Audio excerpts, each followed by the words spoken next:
பிரைஸ்லாம் நம்ம சமயம் வாய்த்தாலும் வாய்க்க விட்டாலும் சத்தியத்தை அறிவிக்கணும்.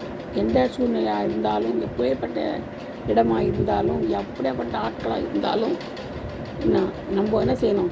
பெரிய ஆட்கள், சின்ன ஆட்கள், பெரிய இடம், சின்ன இடம் அப்படியெல்லாம் பார்க்கக்கூடாது. எந்த நிலையில் இருந்தாலும், எப்போ இருந்தாலும், யார் இருந்தாலும் இல்லைனாலும், சமயம் வாய்த்தாலும் வாய்க்காவிட்டாலும் திருவசனத்தை போதின்னு சொல்லப்பட்டிருக்குது. ஆண்டோடைய கட்டளை.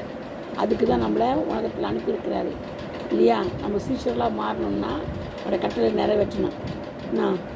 சில யூதையா எங்கேயும் போய் தான் செய்யும் பிரசங்கம் பண்ணுன்னு தான் சொல்லியிருக்கிறாரு. அதுக்கு தான் அனுப்புகிறேன்னு சொல்லியிருக்கிறார். ரெண்டாவது, தாயின் கர்ப்பத்தில் நம்மளை தெரிந்து கொண்டிருக்கிறார். ஆண்டவர் எங்கே தெரிந்து கொண்டிருக்கிறார்? தாயின் கருவில் நம்மளை பார்த்துருக்கிறார். அப்போது தாயின் கருவில் அவருடைய கண்கள் நம்மை கண்டது. எதுக்கு கண்டது? அவருடைய வேலை செய்யறதுக்கு, அவருடைய திருவசனத்தை போதிக்கிறதுக்கு, அவருக்காக வாழ்கிறதுக்கு, அவருடைய கற்பனைகளை கட்டளை கை கொள்றதுக்கு, அவருக்காகவே ஜீவிக்கணும். மரண பரியந்தம் ஜீவிக்கிறது மட்டும் இல்லை, மரணப்பந்து ஜீவ சாட்சியாக இருக்கணும். அதுக்கு தான் அவர் நம்மளை படைச்சிருக்கிறாரு. அதுக்கு தான் சமயம் வாய்த்தாலும் வாய்க்காட்டெல்லாம் செய்ய திருவசனத்தை போதின்னு சொல்கிறாரு. கர்த்தர் தாமே இந்த வார்த்தைகளை ஆசீர்வதிப்பாராக. ஆமென். அல்லேலூயா.